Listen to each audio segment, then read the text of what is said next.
Thank you to Professor Jones for joining us again today. Really appreciate you taking the time out of your schedule to come and spend some time with us. Our weekly Q&A. Pleasure as always. Our weekly Q&As are continuing to be as popular as ever, but just before we get started, a wee bit of housekeeping. So please remember that these Q&As do not take the place of a consultation with your own clinician. In these sessions, we're aiming to provide general medical information and not medical advice. So we'll often generalise your question, the professor will generalise the answer to support that. But if you do need help with a more detailed issue, please give us a call on the helpline and we can sort that out for you. So I'm recording the session here within Click Meeting so that we can upload it to our YouTube channel. But just to be aware that the information you see on the right-hand side of the screen, so the names that you see and any chat that's in there or any questions that go in there, although I'll read the question out to Professor Jones, that information is not recorded, so we can keep this a safe and private space for during the Q&A. So I'll get started on the questions that we've had sent in. Right. And that's a choice for everybody on YouTube. Is it going to be me or is it going to be the roller skating duck? I know what I would go for. You can't compete with a roller skating duck. I'm sorry. You just can't. There's just you're doomed to lose. Yes, absolutely.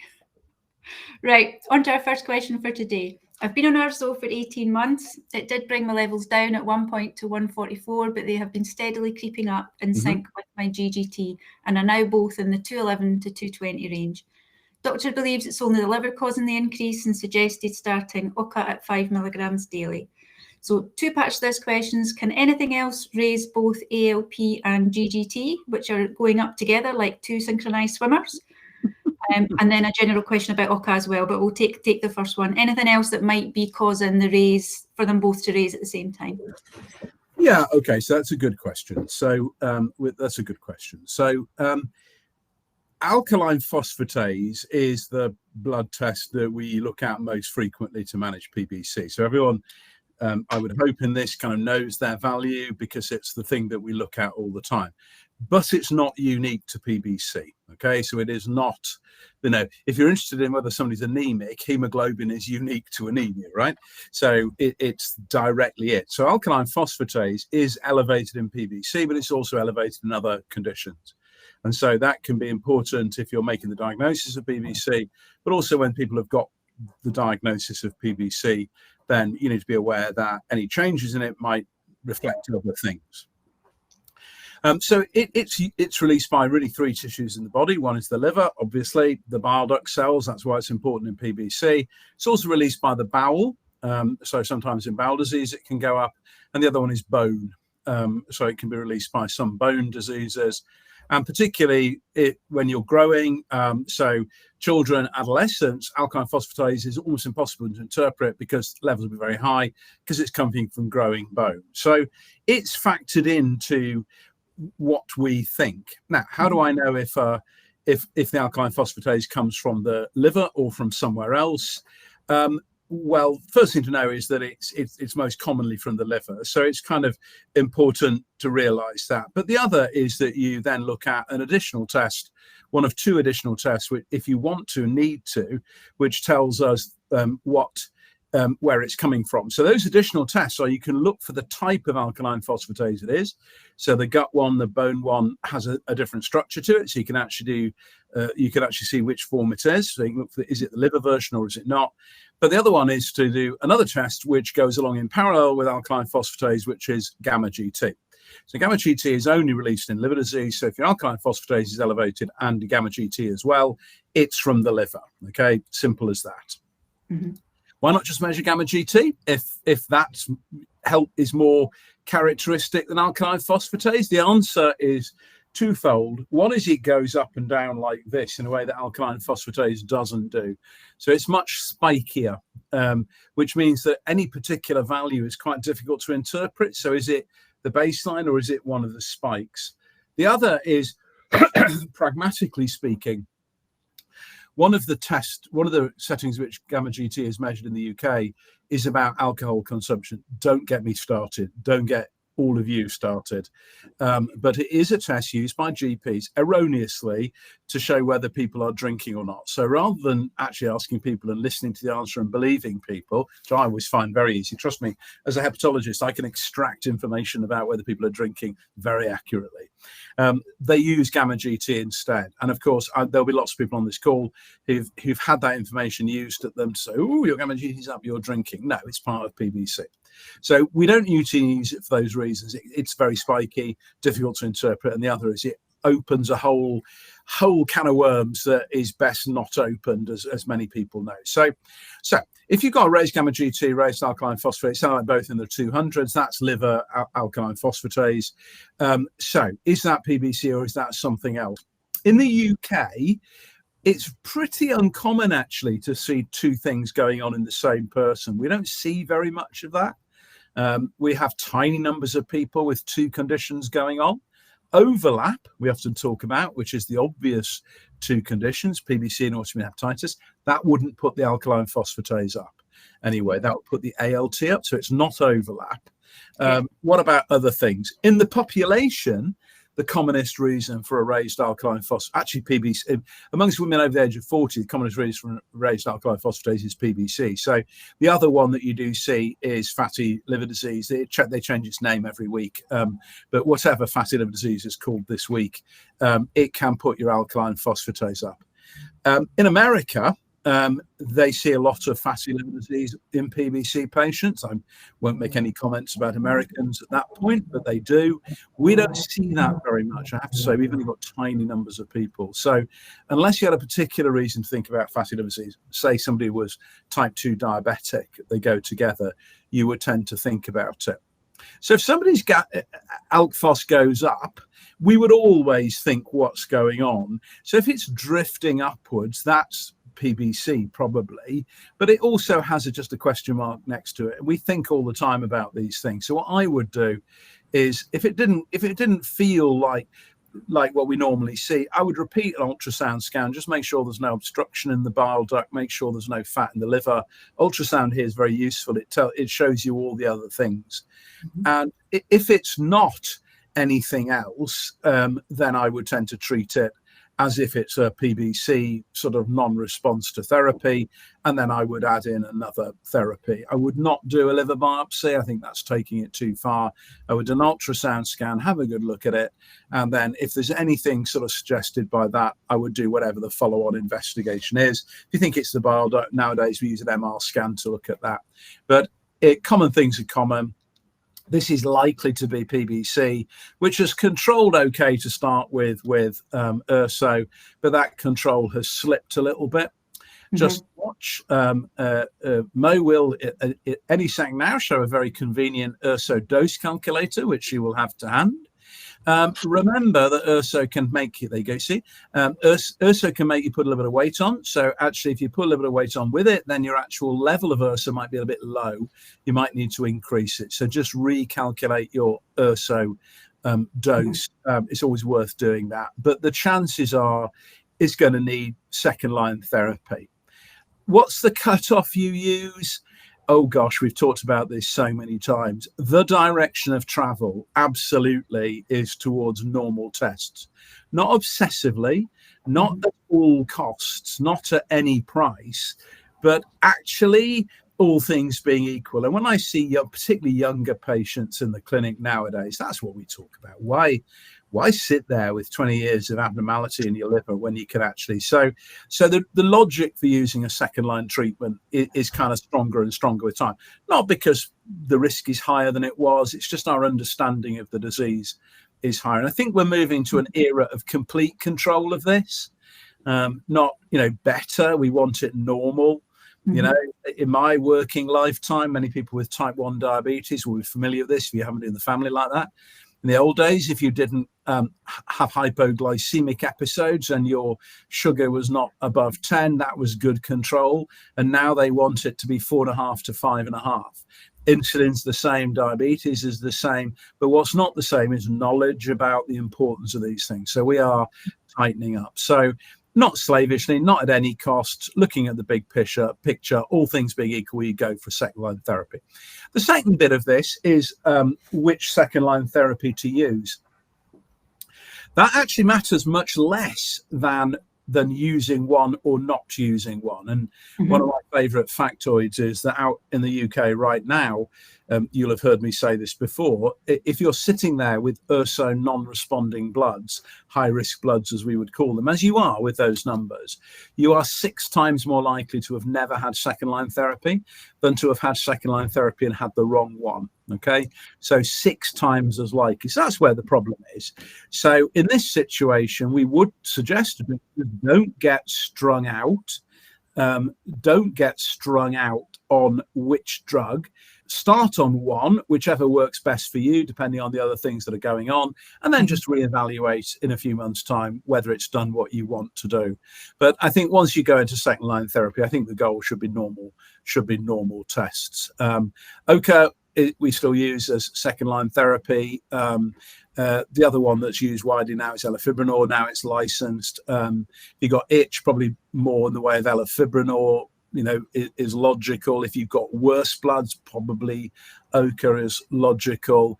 But the important thing is to have one of them and get those tests way down. And actually, that answers the question as well. Yeah. So if you test normalize all those drugs. That is the second part of the question actually is, OCA is the one that's been suggested, but the question was around, does itch happen to all who start taking OCA? They've got minimal itch at the moment, and I know that can be a consideration when thinking about which second-line treatment to try if someone already has bad itch, for example. Yeah. I mean, the backstory to this is that in Newcastle we've got a very large clinic, as you know. We've treated a lot of people. We've probably treated more people in the kind of real world outside trials with OCA and fibrates than anybody else. So we have a lot of experience of it. Itch, I would be cautious about people with a lot of itch. I would have been less cautious in the days when you had no alternative, if you know what I mean. So if you were young with really horrible bloods, then actually you're talking about what's the least worst situation. So in those situations, you would treat and manage it. And I think in this day and age, there are alternatives, and you need to be sensible about it. However, I think the risk of OCA itch is overstated. And there are people, making drugs for PBC second-line therapy that don't cause the itch worse, and perhaps it's human nature for them to highlight the itch issue. But we've got lots and lots of people who are very happy on OCA and actually are fully aware of the other options and feel no need to change and no need to wish they'd done something else. So I think there are alternatives. I think one of the things about OCA is that all new drugs, not health warning, but all new drugs have a question mark next to them. It's only when you've used them in thousands of people over many years do you really know what a drug does. So OCA is not a perfect drug by any means, but it's been used in over 10,000 people. It's been used for 20,000 patient years. So the longest treated people in the real world are nearly 10 years now. So we've got an awful lot of experience of using it, and we know what it does and it doesn't do. So what it can do is cause some worsening of itch that's there at the beginning, okay? But if you get to a month without the itch, you're not getting any itch. And then the other one, in a very small group of people with more advanced liver disease, it can worsen the liver disease. But that is probably the same for all of the drugs. And it's just that in the early days of OCA, it was probably used in the wrong people. In our hands, we never see these problems. It's a very straightforward treatment. And it's not, there are many, people worry about side effects and they maybe think about steroids and autoimmune hepatitis or azathioprine. And we're talking an order of magnitude less in the way of problems. So it really isn't a big issue at all. The good news with OCA is that if you get to 3 months on it, you will never have any change. It will sit there. You'll take it every day and nothing will ever change. Okay. Your bloods won't get worse. Your symptoms won't develop. We're now looking at the 6-year trial experience of OCA. So people who've had it. And it's the world's most boring paper because after the original trial period, literally nothing happens. People just stay there. They stay on OCA. They don't develop it. They don't develop complications. Their blood tests seem to be locked. They improve over 3 months, and then they reach a level, and they're locked to that level, and they never change. Interestingly, if you look at the group of people who take OCA and you look at the severity of their itch, the severity of their itch is exactly the same as it was at the baseline before they started taking OCA in the trial. Okay. So after all of these years and all of these concerns and all of these worries, their itch is just the same. It's not got any better. It's not got any worse. It just hasn't changed. So remember that 6 times more likely not to be taking a treatment. That's the problem. I don't think I've literally ever encountered somebody who's had problems from taking the wrong second line therapy, not least because if you do have issues, you can just stop and change. These are not irreversible treatments at all. So have confidence with it. And the most important thing probably is whatever your clinician, from what you just described, by the way, here's alkaline phosphatase, here's the gamma GT, been watching it, talk to you about second-line therapy, talking about OCA. Your clinician knows what they're talking about. That's a set of things that say to me, this person is thinking about it and is on the right page, and the rest is sort of fine-tuning. But what we don't really know is the science of which second-line drug to use in which person. We'll know that over time. And at the moment, it's whichever you feel more comfortable with as a clinician, as a patient, and then just assess it afterwards. Great, thank you. We have a couple of questions around patients who are concerned that they're maybe not getting the care they should be. So we've got one question around how do I and can I request a change of consultant? Patient stage 4 with cirrhosis, crossover AIH. She's seen at a local hospital just now, but there is a specialist PBC clinic at a hospital a similar distance away. And then the other question is that a patient who's been told that they have PBC, but they're not receiving any treatment, and how do they push that forward, and what's the best option for that if you're either looking to change clinics or looking for a second opinion or that type of thing?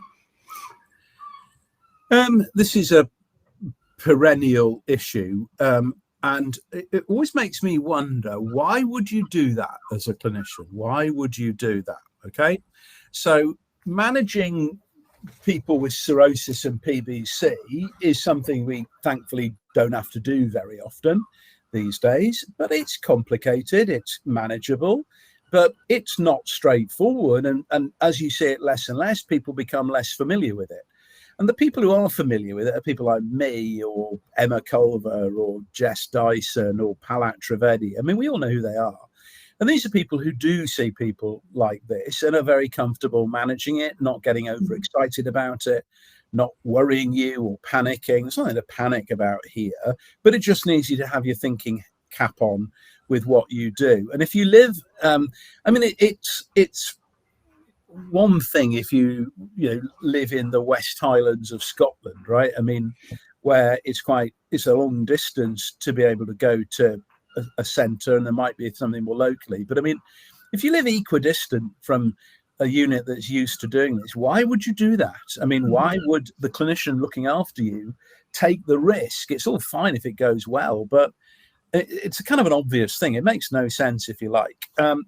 Certainly, I mean, we are happy to see anybody at any time from anywhere that gets referred to us. And where this happens in our region, we suggest to people just ask for a second opinion, okay? And don't just ask for a second opinion. You're allowed to do that as part of the NHS. And I've never really encountered anybody coming to us who's asked for that and not the GP's not referred them, because the GP also thinks, why risk this? Why? And the other thing I would say is be honest and non-confrontational people, and say that you're engaged with the PBC Foundation, you've spoken to them, you've had their guidance. Their guidance is that people with cirrhosis should be best off seen in a more specific clinic, particularly when you're thinking about therapy. There's nothing controversial about that.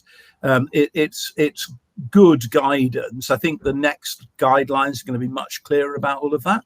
So don't sort of, I think people are more comfortable as clinicians if this comes from a recognised patients group, as the foundation is kind of the doyen of that.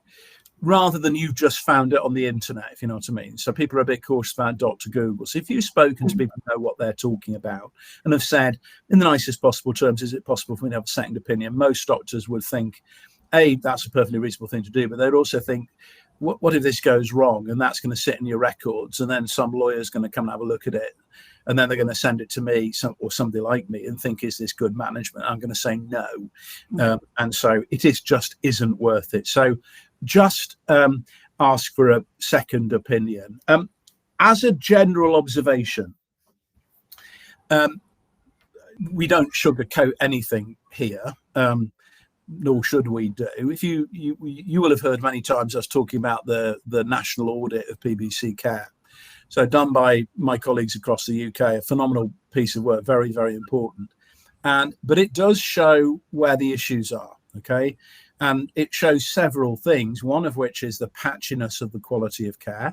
But the other is, and some of maybe the things that you might predict were not done as well as they could be, like second-line therapy, like asking people about symptoms. There's no reason not to have done it properly, but you can maybe understand it. It's maybe changing or new. But also what I would consider as traditional hepatology, the sort of thing that liver doctors do day in, day out about cirrhosis and things like that, were also not being done very well. And that was a surprise, because you may not know about the nuances of better PBC treatment to stop people becoming cirrhotic, but you should, as a hepatologist, know how to manage cirrhosis. And so I think we just need to be aware that care is just not very good in some places. And the morally correct thing is to get care to be better in those places, but that is a long journey. And in the meantime, you probably don't want to be the person who kind of makes the point that they need to up their game a little bit. So actually, generally speaking, in my life as a hepatologist, the thing that my colleagues in smaller hospitals get wrong is when you refer to an advanced unit. And I think there's a perception that you refer people to a transplant unit or something with a certain severity of the disease. But actually, we would say it's the severity of disease before that. If you're waiting until people look like that, you're waiting too long. And I think this is a classic example of that. So no liver unit would ever mind seeing anybody with PBC cirrhosis, because that means you can get on top of what's going on rather than having to play catch up. And with regards to not getting any therapy, I think in many ways that's simpler, because that's just plain wrong. Every patient with PBC should get URSO. That is absolutely clear in the guidelines. And I think in that situation, you go along and say, I've been talking to the PBC Foundation, talking to the people who've written the guide. I mean, I wrote the European guidelines, so I kind of do know them, and the British guidelines. So it's very clear in the guidelines, very clearly recommended by the Foundation, that URSO is the bedrock of treatment. It's safe, it's cheap, it's well tolerated. There is no reason at all to not use it. It has minimal in the way of side effects. And so you go and say, I would like to have URSO therapy because of the guidance I've had. Is there any particular reason why I haven't been given it? And I think that will normally get people to kind of change what they do. If people push back and say, I'm the one who's making the decisions here, then it's, I'd like a second opinion. Okay. Yeah. I would like a second opinion. I'm very open about this. A number of people contact the Foundation who've had terrible management that has harmed them. And I have looked at their case records on behalf of the lawyers to get some common sense into it. And it's this again and again and again, okay? Again and again and again. It's failing to treat people when what you should do is very simple. And where they go badly wrong, I know this will come as a surprise to you, but I'm not perfect. I mean, always perfect, but not just a little bit not perfect. Teeny bit. Just so I'm. But if somebody comes along and says, are you sure that's what you want to do because the guidelines say something else in a disease I don't know inside out, that would ring alarm bells. And I don't want to be me telling people that I know everything, having people think I know everything. Isn't that important to me? Getting it right so that you don't do it wrong, and all the sequelae of that is what you want to do. So most sensible people sense when there's a sort of feeling that maybe this isn't the right thing to do. And emotional intelligence says you pick up on that and you can find your way out of it all. Or, if somebody comes along to me and said, oh, you haven't treated this, but the guideline is this, and you go, you'll go, well, I tell you what, I'll have a chat with them. And then you can find your way out of that. And you don't double down on it. So where it goes horribly wrong, people double down on it again and again and again. And the biggest experience from all of that is that people should have, in a sense, rung alarm bells much earlier in it all, where people know what they're talking about, they've taken advice, and they don't feel able to do it. But that, remember, it might feel like your problem, but the one with the problem is that doctor, because they're going to come unstuck. You don't want to see them. So ask very nicely, can you have a second opinion? And that should do the trick. It shouldn't be a problem. And I would say, as a patient, advocate for yourself. And the term that I love, and I got it from my sister for a different scenario actually, but politely persistent. Keep at it. And if you need support to do that, or would like to chat through how to do that, then we're here to help with that as well. So please just get in touch with us. The person who isn't on treatment, we have actually been back in touch with them to say, would you like to have a chat about that? I think we need to chat. But I did say I would generalise the question today just so that we can cover it. There is in 2025, if you have one of the autoantibodies of PBC and a raised alkaline phosphatase, which gives you the diagnosis, there is no reason, literally no reason, not to receive urso therapy as a starting point, and then what you do follows on from that. But there is literally no contraindication to this at all. Just occasionally, you will come across somebody who's got an AMA and has an abnormal liver function because of fatty liver, and the two are not connected. And so it's one of those coincidences. They don't happen very often, but it does happen. So are you going to cause yourself any harm by taking urso? No, urso is actually quite beneficial for fatty liver disease as well. There is literally no reason not to do it, other than doctor knows best, wanting to win the argument or to save the NHS some money, which I could spend all day on as an irritating comment. If you think, and I think for patients as well, if you think something isn't right as part of your consultation, or you just want to have a chat about it, bring it up. Yeah. If it feels like it's not right, it's not right. Okay. Yeah.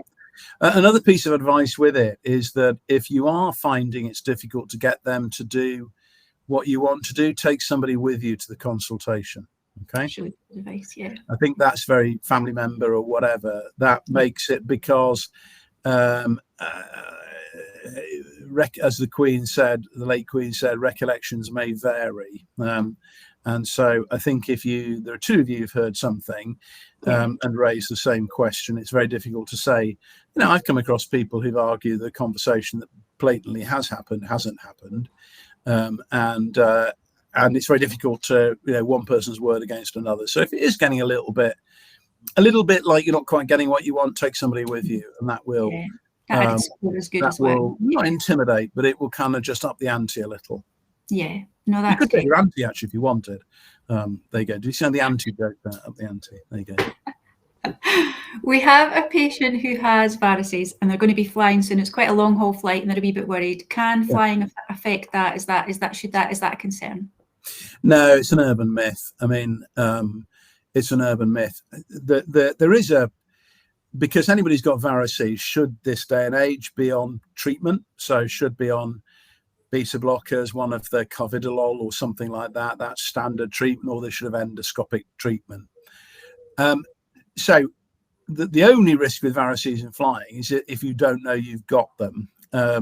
If you don't know you've got them, and then obviously you're not on treatment. So if you have controlled portal hypertension with varices and prophylaxis, because you know about it, then we would have no concerns at all. We would give no negative advice about all of that. There is an incidence of variceal bleed. How to put this carefully? There is an incidence of variceal bleeds on planes, but that relates to a particular etiology of liver disease, and a particular factor that can happen on planes that makes that etiology worse, shall we say. Okay, this particularly happens on Ryanair and some other airlines like that, also in business class cabins, right? What I'm saying is that all the variceal bleeds I've ever come across on a plane, it's not the being on the plane, it's the free alcohol, right, in people with alcohol liver disease. Can I tell you something? This will irritate some people and amuse some people. It will irritate the ones who try to get travel insurance and get a whole load of nonsense. And I'm sure Mo could write the book on this one. I always say to people, if you get in trouble with travel insurance, speak to the foundation. They keep a list of who's being sensible. It is a real struggle. And the list that we have changes so regularly because they change the guide. It's so difficult. I've said to insurance companies that PBC patients are the best risk you can imagine because we actually know everything about them, but they're terrible. Literally. So this is, I will say repeatedly, because I do it all the time now. I first did a PBC clinic in 1991. There you go.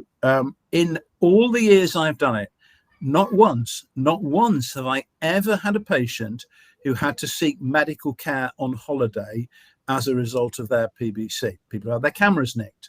They have had a road traffic accident. They've had a urinary tract infection. Not once in all of those years and all of those patients has anybody ever had to claim on travel insurance because of anything related to their PBC. Not once. And that's why they're a good risk for insurance companies. You look after yourself. You have a disease that is not affected by what happens on holiday, and that's not true of all liver diseases. And actually, the worst that will happen is maybe your itch will get a little better, although typically that's better because of the sun, And what you're going to do, you're going to wait until you get back and get in touch with people. It's a non-issue at all. But you do have to tell them about your diagnosis, okay? Because I've certainly seen insurance companies try and get out of paying out for things that were completely unrelated because found out they had PBC. Mo knows much more about this than I do. A thing to think about is to take out cover that excludes PBC. Now, you want to be, weigh up the pros and cons of all of that. So, for example, if you have stage 1 PBC with normal LFTs on ERSO, I would just take out travel insurance excluding PBC because the chances of that person ever needing acute hospital care is 0. Okay. If you have varices, then sometimes somebody will be the first one, and I wouldn't go down that line. But for most people, stable controlled disease, going to the clinic every 6 months or a year, I would just go for insurance excluding PBC, and then they'll quote you for the other things. And given that you'll never claim for the PBC, that makes it doable. Okay. No, that's really interesting actually, because I know. Because I've had transplant as well, then when you're doing your travel insurance, I use one of the sites that's sort of like where you can check multiple ones at the same time, and I find that really useful. You can look at sort of prices, you get a varying range of cover, but it can be quite a challenge, I had this conversation. This week with somebody who was trying to get travel insurance, and they phoned up the company and she said, I got primary biliary cholangitis. So they said, primary biliary cirrhosis. No, it's primary biliary cholangitis. I've got cirrhosis. Yeah, you've got cirrhosis. No, I haven't. I mean, round and round and round you go. And just to say, actually, it's the name change as well. 10 years. Yeah. That's still happening when people phone up. So just to prove that flying is safe, I actually have a patient I know very well who I've looked after for a number of years, who is professional flight crew, and so I think she's flown quite a lot actually. Sadly, and it is a source of great sadness, I've never actually ended up on the same plane as her. Because I want to answer that question, is first class really that much better? I reckon that's my best chance, but it's never panned out. Never panned out. I think it is. Right, we've got a couple of questions in the room here that I was going to pop over to. So the first question we've got, with results ALK Phos, FibroScan, etc. at the top end of normal, no itch but fatigue, should I consider swapping Urso-Oka for one of the new drug therapies? Should we be looking for an even better normal? Thoughts, please. We've kind of covered that a wee bit in terms of aspiring for normal, but just to cover that. Yeah, so in general, one of our mottos is, if it ain't broke, don't fix it. Okay. So if you are, PBC is a condition. So it's very interesting. We looked into this actually in the clinic, and we looked at who in the clinic was most likely to make changes to medication and treatment. Okay. And the person who was least likely to make any changes by some distance was me. And the reason for that is stability is what you want. PBC is one of these conditions where stable over long periods of time is what you're looking for. A lot of young doctors, or junior doctors or whatever we call them this week, you can recognize them. They're the ones wearing silly orange hats outside the hospital, demanding a pay rise. There you go, a bit of politics for you. So they love to leave their mark, okay? And they love to change, to fiddle, to order investigations you don't need. Whereas I'm watching very long-term trends, and actually it's like my analogy of the shower. You turn the shower on, you turn it way up, then you go in, it's too hot, you turn it way down, it's too cold. The right thing to do is to set it in the middle and wait and watch and see what happens, and that's what we do. Mm-hmm. So the first thing to say, can I just say that resident doctors do a phenomenal job, and I'm just envious because I don't have the orange bobble hat, and I think they deserve. I think they deserve the 100,000. I think everybody on this call would agree with that. In fact, actually, let's have a little look. Oh, yes, there we go. Look, here's £5 in my wallet. Could somebody give it to them? I feel so. Would somebody donate this to them, because I feel that they should be paid more.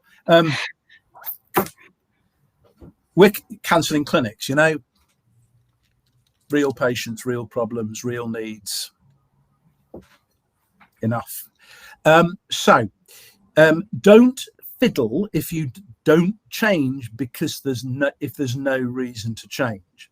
So the reasons to change would be side effects, and there's side effects and tolerability. So side effects is a sort of problem, in a sense, a rash or something like that. So a rash or itch with ochre will be a side effect. Tolerability is a kind of soft version of side effects.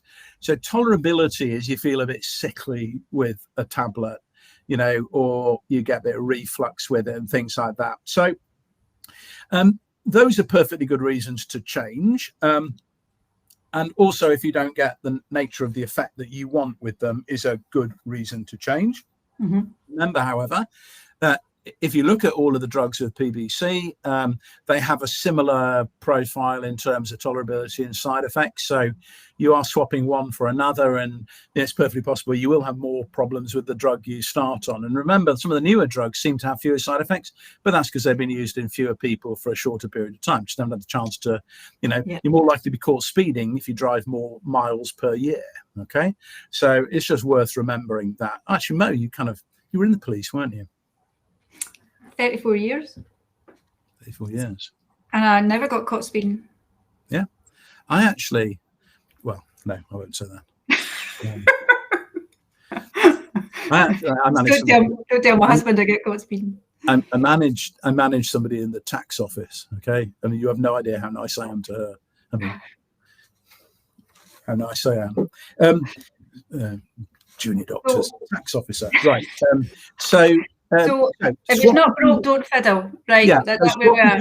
You need to. The only thing I would say is if fatigue is prominent, there is evidence in slightly different forms, and it's slightly soft for both ochre and elafibranor being useful for fatigue. Okay, and we've got a trial coming out very shortly which shows that there is some benefit in terms of quality of life with ochre. So you heard it here first. That's going to come out a little bit later in the year, and then obviously some of the data from the elafibranor trials show that it has a beneficial effect on fatigue over and above the effect on itch. I don't know for both of those. These are not magic treatments. It's not the answer. But certainly if you still had prominent fatigue on ochre, it would be worth a try on elafibranor, not least because there is some evidence. We're working with Ipsen. It needs a proper trial in this space. Watch this space. But that would be, for me, a reason to change and see if a different one had different effects. But it's not so obvious that you should be on one versus the other as to make that the wrong or the right thing to do. But I think ring the changes. And actually, we know this from the itch world. Many people on this call will have been round, a few therapies for itch until you find something that works for you. And lots of people want to fiddle with itch treatments, and the answer is don't, because if it works for somebody, it works for some. If it works and it doesn't cause any problems, then that's your answer. Yeah. Great. There's another question in there, and I think we've touched on this before, is about this person's commenting that they've seen where people have been diagnosed with PBC and then things improve and they've been told they don't have PBC. Yeah.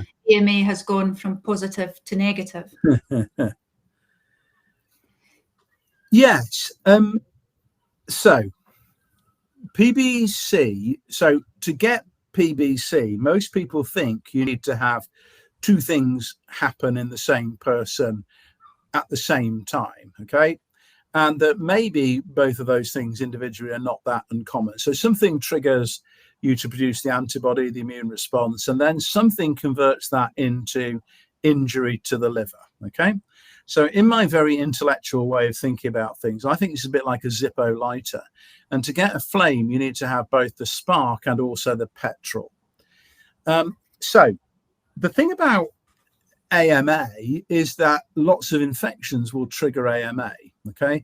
So urinary tract infections do it, TB does it. So you will see these antibodies in lots of people, but those people don't go on to get PBC. So we interpret that as being, they've got the flame, if you like, they've got the spark, but not the petrol to turn it into a condition. There will also be, I suspect, people who've got the genes to have PBC, but they've never had the spark, and so therefore it's never set off. So that's our way of thinking about it. So for 98% of people, you either have PBC or you don't. And actually, there is a difference between people. We think a lot of the how it's going to be and how it's going to progress is hardwired from the beginning. So people with mild PBC always have mild PBC. People with more aggressive PBC often present younger, and they tend to stay like that. So it tends to be, we think, quite hardwired. But there is undoubtedly a group who seem to have PBC and then seem not to. And so I think I've probably seen about 20 over my career. So it's not common, but I've undoubtedly seen it, that they've absolutely had the PBC antibody. They've absolutely had the alkaline phosphatase back in the old days, even had liver biopsies and showed they had PBC. And yet 2 years later, it had all gone away.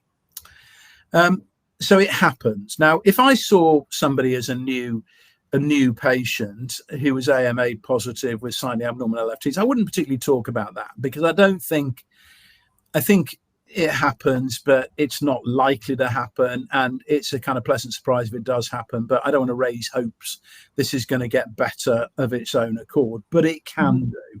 It undoubtedly does. Autoimmune hepatitis is much more immune than PBC, and it goes into remission on its own. So it's not outlandish. So I would not mention that to somebody. I would tell them down the line if I felt it had gone away, but I wouldn't kind of raise hopes it was going to. The answer is almost certainly it's an infectious trigger that gives you the antibody. The infectious trigger gives you some of the liver abnormality, but the antibody never really converted into PBC. And then as the infection consequences go away, it all settles down. So what do you do in that situation? Well, of course, going back to our friends, the insurance companies, you actually haven't got PBC. So if you've got normal LFTs and no AMA, you haven't got PBC. So it has resolved. And that's, have you got PBC? No, because you don't meet the diagnostic criteria. I wouldn't trust that long term. So you do see a little bit of uppy downy at the beginning. And so I think if somebody did do that, I would say, oh, really good news, you test a normal, we'll see in 6 months and recheck. So I wouldn't send them away never to be seen again, because this has the habit of coming back, as AIH absolutely does. So I would file that away and say somebody needs to be, what I say in the clinic is, it doesn't matter who looks at your liver blood tests, you need to know what they are, but somebody else does as well. So just make sure that somebody's seen them and is aware of it all. But I would not treat people in that situation. I would wait and see. If the AMA doesn't go away, it's in the PBC spectrum and it falls under the needing to follow that up and starting her. So, when you need to start it. What happens if somebody goes AMA negative and has normal LFTs on her? So it's impossible to say, really, other than by stopping the URSO and seeing if it flares up. But again, how badly do you want to know that? I mean, how badly do you want to know that bit of information? Because you're going to provoke the disease in order to show you've got the disease. It's a bit, we all do it. It's a bit like, wiggling your tooth with your tongue to see if you've still got toothache. pot spoiler you have. And so I always say to people, just let it be. If you've got normal blood tests on URSO, then great. We've achieved everything we want to do. But you certainly can do it. Now, did you ever have PBC? Yes. I mean, if you meet the diagnostic criteria you've got for PBC, remember AMA occurs in almost no other situations other than PBC. So if you had those criteria, it's not anything else. It's not something we mistake. But you do need to treat what's in front of you. What we do know is that people who have this, what you'd call a very soft start to it, to start with liver function tests that sometimes are normal and maybe a little bit abnormal, the AMA goes down a little bit. We do know that those people have a very benign course. The chances of ending up on second line therapy are basically zero. Chances of getting cirrhosis are zero. So even if it does come back or does consolidate over a bit of time, then it's a very, very good prognosis group, very, very low risk.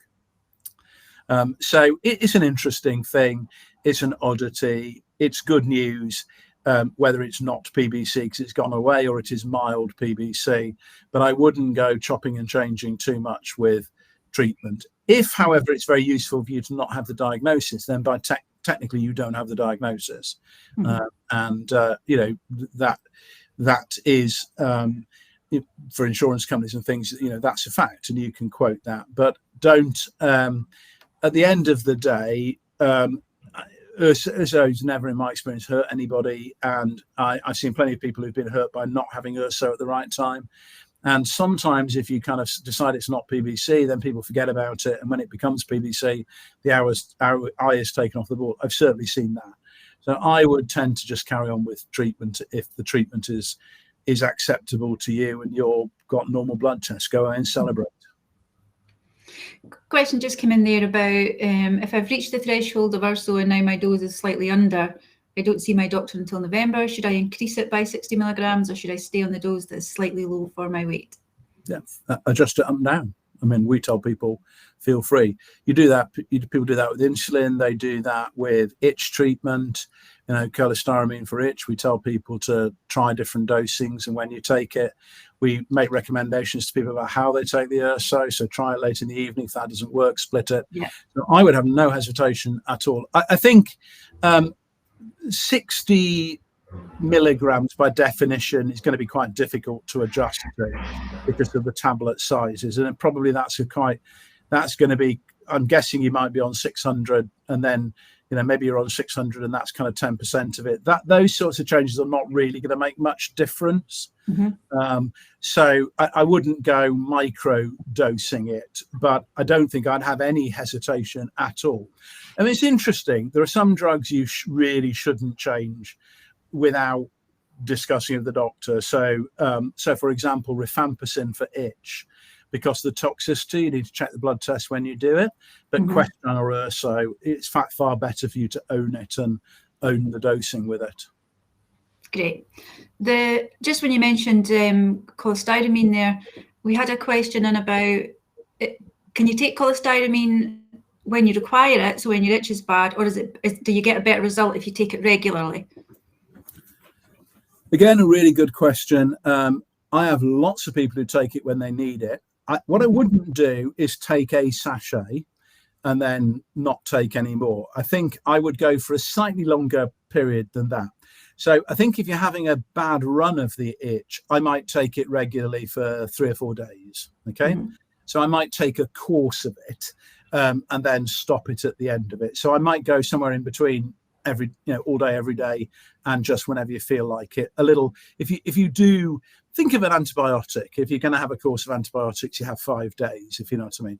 Now, it's perfectly safe to take it as you want. It has a unit of activity, and there's no problem at all with you taking it exactly when you want to take it. But it's likely to be more effective if you commit yourself to 3 days, which is what I say to people. No, that's good. Another question there.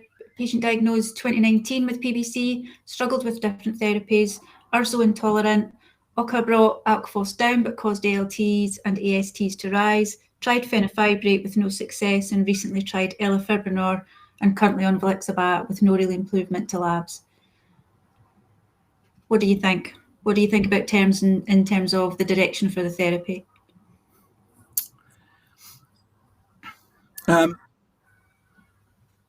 Volixibat. So, out of interest, what country are you in? US. It's not the UK. US, right? Okay. It's not the UK. We don't have access to Volixibat.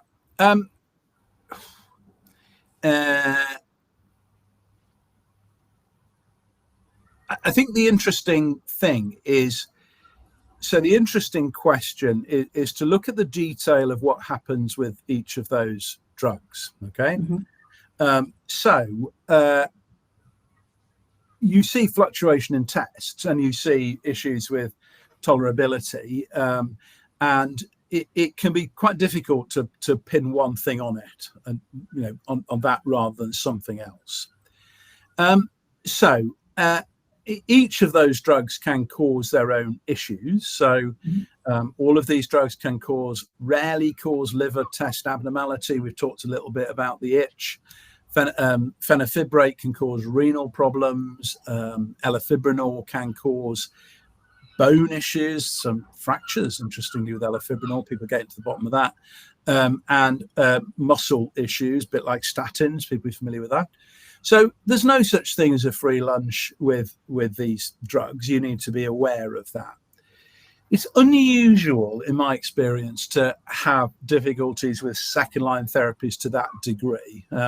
We've not encountered that. And so I'd be particularly interested about what the issue was with elafibranor. Oca, yes, it can do that. Fenofibrate's quite a dirty drug. Elafibranor, in our experience, it causes musculoskeletal rather than other things. So I'm just interested in what the issue was. So if you're having trouble with drugs, then and interestingly, remember that there are certain pathways the body has to metabolize drugs.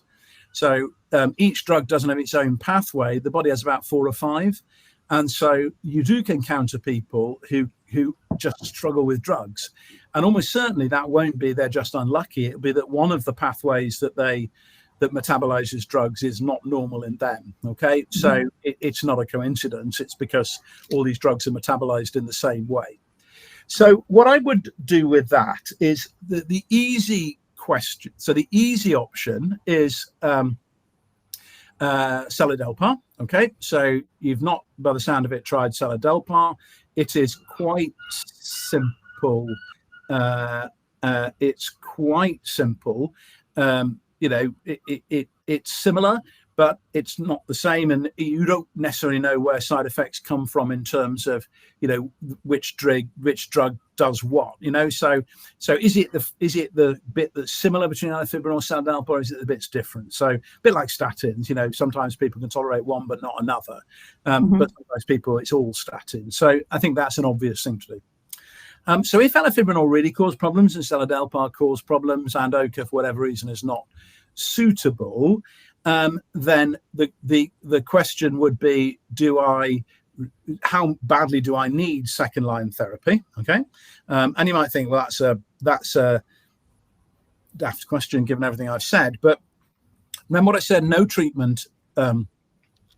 Antibiotics for meningitis, yeah, but in our world, no treatment is at any cost. Okay, and no treatment is so important that you do it regardless of the issues that arise with it. So it is risk and benefit as a balance. And if you are getting problems with the drugs, then that does tilt that balance. So I would try seladelpar. My guess is if these types of drugs are causing problems, that would probably cause the problem again. And then what I would do might surprise you, is that I would then think about budesonide. Okay. So budesonide is the drug that everyone forgets about in PBC, and there was a very good trial of it. It showed that in NSN non-responders, it's highly effective in terms of the biochemistry.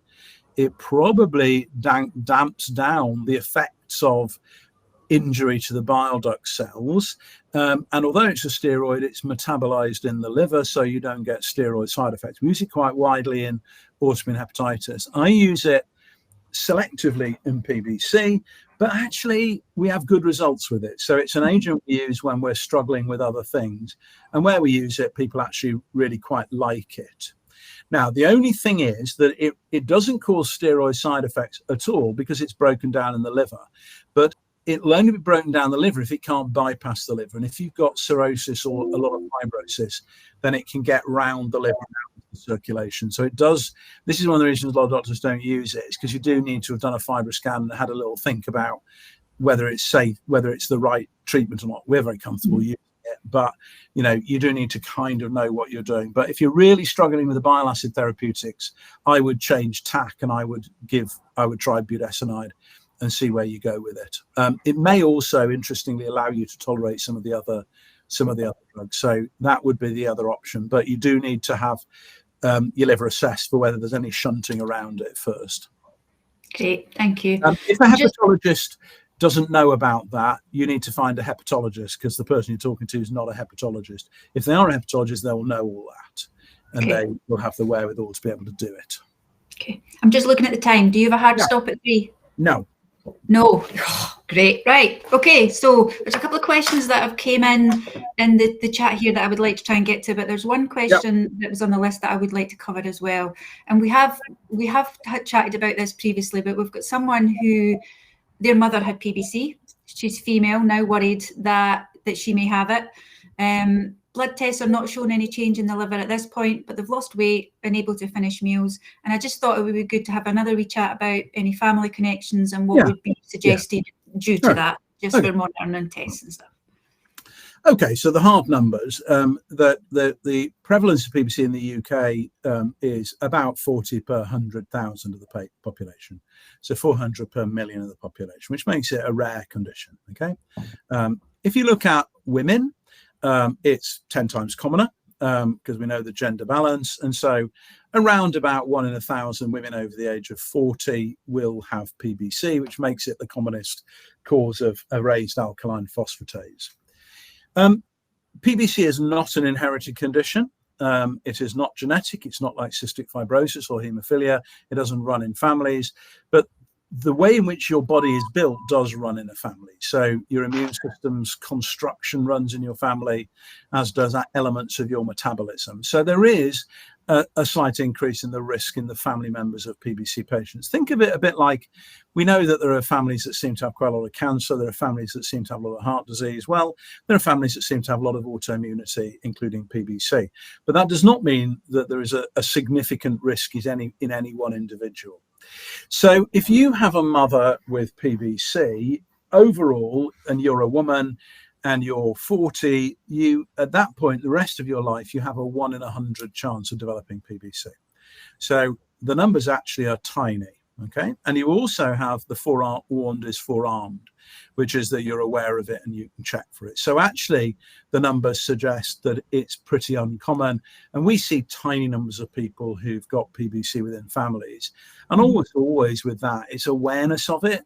And actually, it's been diagnosed in a milder form in a daughter because people are aware of it. So you need to be aware of it, but not over worry about it, because it's a 1 in 100 chance.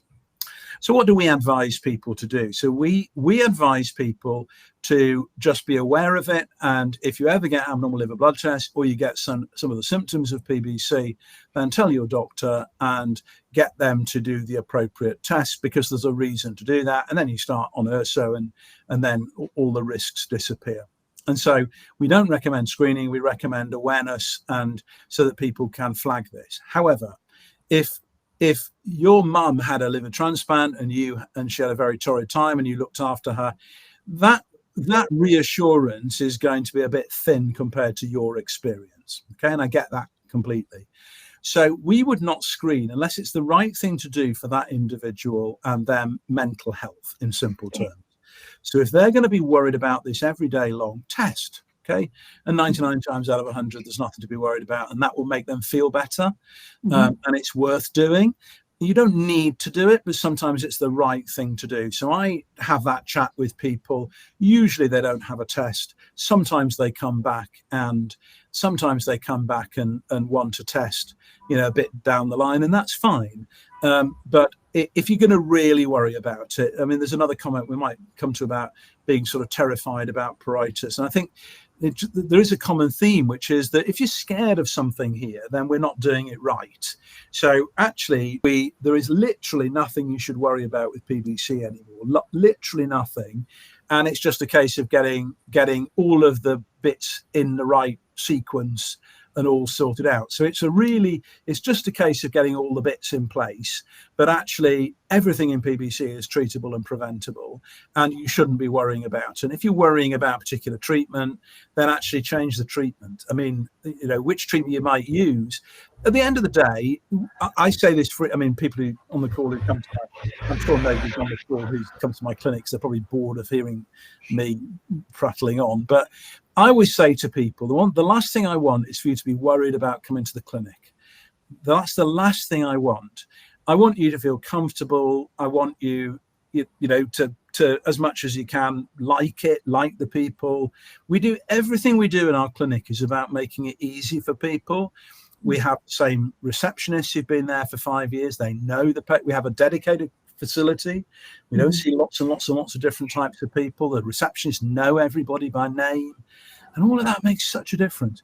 So it takes the fear out of it all. And so I think, so in that situation, if you've got a perfectly rational worry, then actually it's perfectly rational to have the test and to reassure.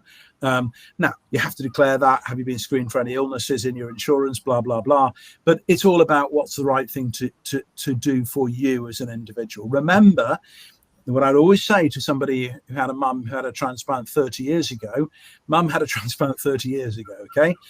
We're in a different world now in terms of what we can do and how we treat it. So that is not going to happen to you. The fact that we've diagnosed this in the early stages indicates that none of that will happen. So it's an individual decision, but certainly I've tested people, found them to be normal, and that's exactly the right thing to do for them. Great. I will pop back into the one you mentioned there. There is the question there about PBC and biliary dyskinesia. I have seen the more information on that, so we'll hold that over for next week so we can provide a bit more information. So bear with us on that one. But we'll take the last question will be the ALP and AST are normal on 875 milligrams. ALP did actually hit 144 at one point, but in the past year it's now at 220. Yeah. Would you wait longer? It's been 12 months plus to start OCA. And that's the comment about being really scared of the pruritus. Right. In that situation, don't take OCA, take elafibranor. Easy. Okay.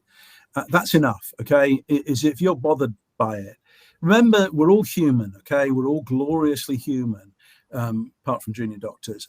It's the glass half full and the glass half empty. So our philosophy on this, I mean, Mo's been through this with transplant assessment, is that different people will take exactly different view to exactly the same situation. And that's because we're all individuals. We've all got a personality. We've all got concerns and fears and things like that. So, and that's you know, and you can reassure people up to a point. But if fear of itch is a factor, we're in a great place because we've now got treatments that don't cause itch, and therefore you have one of those treatments, and then you look at the response to treatment. What I would say is that if you use one of those, OCA, or if you use, say, a fibrate or a elafibranor, and you don't get the right level of effect that you want to see, then actually, if you add in OCA to something like elafibranor, then you don't see the itch and you do get the benefit. We've now got, I shouldn't tell you this because it's against the rules, but nobody's listening. But we've now treated our first couple of people with a combination of OCA and elafibranor. Okay. And boy, does that work. All right. Great. And that's what we're hoping to see in the future, isn't it? The combination of the different medications. I've seen the future. Okay. Yeah. And they work in different ways. They're complementary. They seem to cancel out each other's side effects, interestingly. And so, but elafibranor is what I would go with. I don't think, we haven't talked much about bezafibrate. I think the alternative is bezafibrate. I just think in this day and age, there isn't really much of an argument for it. It's a weaker and less well-studied version of elafibranor, in which case, why would you want a weaker and less studied version of a drug that's not actually licensed for this? It was a useful drug as a non-itch causing second-line therapy in the days before elafibranor and seladelpar, but we would we pretty much don't start it these days, other than as a combination, because we can add it to ochre very easily. It's not logical. Elafibranor we know enough about to recommend it, and you can, if worry about itch, I offer no guarantees in life, but I can guarantee you won't get itch with elafibranor. Because it actually treats the itch. So it isn't going to do that. It's not a perfect drug. It has its own issues. We've talked about that. But if fear of itch is an issue. And the other thing just about fear of itch is you don't want to have fear of itch, because fear of itch will make you itch. And on that note, that disappearing down that particular rabbit hole, because thinking about itch is a factor in itch being present. So for those reasons, it's just best to take it out of the game completely. Can't access elafibranor yet. Can I ask what country that is? Yeah, we'll just wait for that to see what the country is. That was the same thought. Like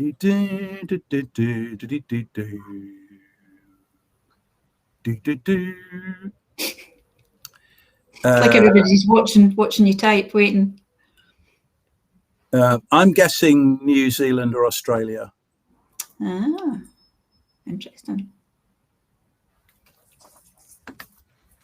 There you go. That's my guess. There you go. What do I know? What do I know?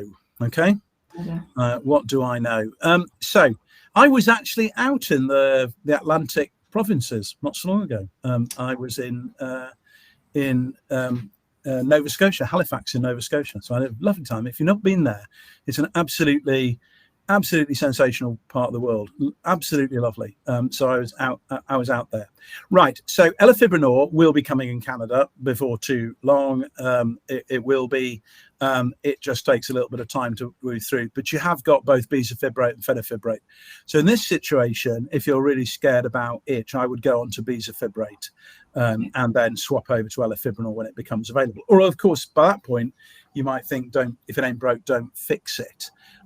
So you've got both. The reason why I asked where you were from is because which fibrates are available where is quite variable. So you've got bezafibrate, fenofibrate. I would go on to bezafibrate, see what it does for you. And by the time you can have a real opinion on that, then elafibranor will be available, but it will become available. Great. That's brilliant. Thank you so much for your time. That's us drawn to the end of our session. It's been a really good session, and we do really appreciate your time. Just comments coming in on that as well. We do appreciate you coming and sharing your knowledge.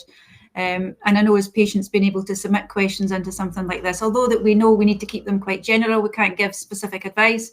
I think it's still so beneficial in terms of learning more, isn't it? Yeah, and I think so. And we do exactly as you've said, which is that we use it as a peg to hang a discussion on. And in that sense, the questions are all great. I don't think we never get asked questions that don't raise something that's worth talking about.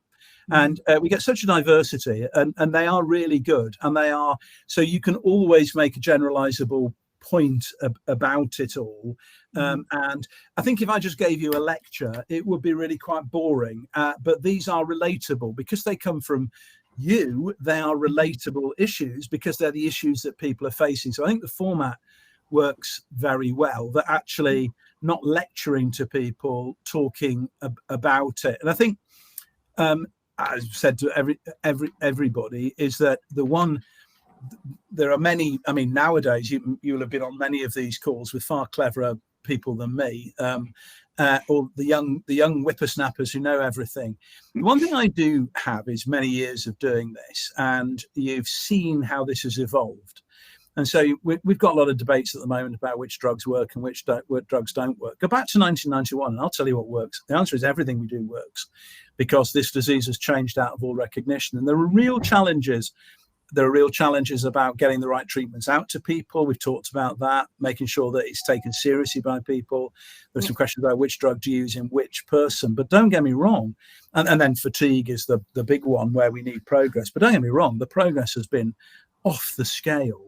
And that's why it's really important not to look back at what happened to somebody a long, long time ago, because that's ancient history, really. But we do need to make sure that we don't take our eye off the ball. And I think sometimes if people think this is easy or think that this is minor, then that's where you will get problems, because it isn't. It's still the disease it always was. It's just we know how to put it back in the box and stop it being a problem. But it will come out if you let it. So that's why there is a need for eternal vigilance with it. And we do see, daft stuff coming out every so often. Mo will know this, in the north of England. I mean, the north of England, can you believe that? How dare they? There was a sort of thought that went around some doctors that if your blood test went to normal, you could stop the ERSO. I mean, you couldn't make it up. I don't know where these things come from. So what you have to do is be live to it, and you have to push back at those, and you educate, and these things are there. So that's why this is never solved, and certainly with the audit figures. And by the way, in case you think the UK is not very good at managing PBC, I guarantee every country in the world would have the same figures if they were honest enough to look at them. And centres talk about their own successes. I could talk about my successes in my unit, but there's no point. I don't look after the majority of people in the country. I look after a small minority. So you've got to be honest and transparent. So what we've done in the UK is to say, this is what the UK does, warts and all. This is what we do well, this is what we do badly, this is what we're going to do to improve it. Simple systems to support people to do it right. But there's no point in me just producing some numbers that show I'm really good. Who wins from that? And I think that's where Project 9090 comes in as well, in terms of how do we get that information out, to people. Exactly. And I think some of the stuff that's emerging is that really, there's a thing called the care bundle that's come along as part of all of this, which is a really simple one-page instruction sheet. And it's extraordinary how that leads to an improvement in care. It's not rocket science. And it does confirm something that I've always suspected and hoped, that I don't think people who are doing it badly wake up in the morning and think, I don't care, or I don't want to do it well, I want to do it badly. I would imagine and hope that nobody does that. But we need to therefore help them to do it right. Mm-hmm. Yeah, and I think that I've actually got a question about the care bundle. So we developed our resource on the back of the care bundle, so the patient version of it, but there's now been changes with the new second line therapies coming along. So that's going to complicate things in terms of the care bundle. How often do these things get reviewed in terms of updating the information? It depends what it is and where it sits. So if it's a sort of formal guideline, then there's a formal process to do that, and it can be very clunky. But the guideline is a sort of community generated resource, and so it could be and these things are often then a live document. So it will need. It's a good question, and I'm not aware of it. I'm a kind of spiritual leader on that one rather than actually hands-on with it. So the answer is that needs to be thought through, because it can't be so live a document that anybody's own pet idea gets incorporated, because you can't go changing it every week based on what's this week's bright idea. Yep. But on the other hand, if there's a new drug license, you need to acknowledge that. And so I think I will raise that with my colleagues. There probably needs to be a quarterly light review. Okay, so that's what I would do, is say that everybody involved in it once a quarter looks at it and says, are there any logical changes that we need to make? And you do that in a regular fixed way, rather than allowing people just to we all know what Wikipedia, we all know about Wikipedia. You can change it and put things about yourself in it if you wanted to. I don't even know if I've got a Wikipedia page. I've never looked. Which I don't know what that tells you about me. I've got a feeling we're going to be checking on that shortly. Yeah, I've literally never looked. That's good about the bundle, though, because we were just thinking in terms of doing the same. We don't want to have a huge stock of information that we now know needs reviewed, and at what point does that happen? So I think it's about the same for us, making sure that our resources are live and we're updating them. The European so part of the problem with guidelines is that there becomes a very clunky process to derive them, so the issue with the guidelines is they're there to guide people what to do. So the PBC guidelines in Europe were written in 2017. Well, have things happened since then? So they're terribly out of date. Something is wrong in them, but there just is a lot lacking that's right, that would be right, if you like. Now, we offered to the European Association do a one-page update. we've all seen that with kind of instruction manuals for things. There's a page at the front saying, for this version, the following things are changed. So recommendation 3, we now recommend that. Recommendation 7, we now, and that has the advantage of people who are familiar with the guidelines. They can read that and work out what's different. But instead, they wanted to have brand new guidelines from the beginning, which are going to take 2 years. Now, we would have had that update out and in practice already if they'd allowed us to do that. And of course, if you go for a whole new guideline, what does that then do? It invites people to go through the 2 guidelines to try and work out what's different, having decided you didn't want to have a document that points out what's different. And I think that would be the way, wouldn't it? So, section 14, I mean, whatever, that, licensed second line therapies for PBC are now the following, are so. And if you actually look at the European guidelines, actually the guidance on using second line therapy is quite soft, because it was quite early days. That needs to be firmed up. You really must be treated. And then where you can be a bit more, equivalent, sort of, non-specific is around which one to use. So anyway, so I think the bundle we can update, but I would do it in a fixed way. I would actually, even if it involves a group of people reading it, sending an email saying they're happy with it, I would do it at the beginning of every quarter. Yeah, no, I like that. That sounds good. Right, thank you so much for your time, and we'll be seeing you again soon in another session. If we didn't get to your question today, I've got a note of them, and we'll move that on. We're back again next week for a Q&A. Who is it next week? It's Dr. Yeoman next week. Dr. Yeoman and I share something in common, which is we're both Welsh. And so he and I share a deep emotional trauma at the moment with regard to Welsh rugby. So you can ask him from me, how is he coping with what's happening with the Lions? Because I'm in trauma. You'll know what I'm talking about. Yep. Right, so please join us next week. Thanks so much, Professor Jones. See you later. All right, see you later. Bye, guys. Bye.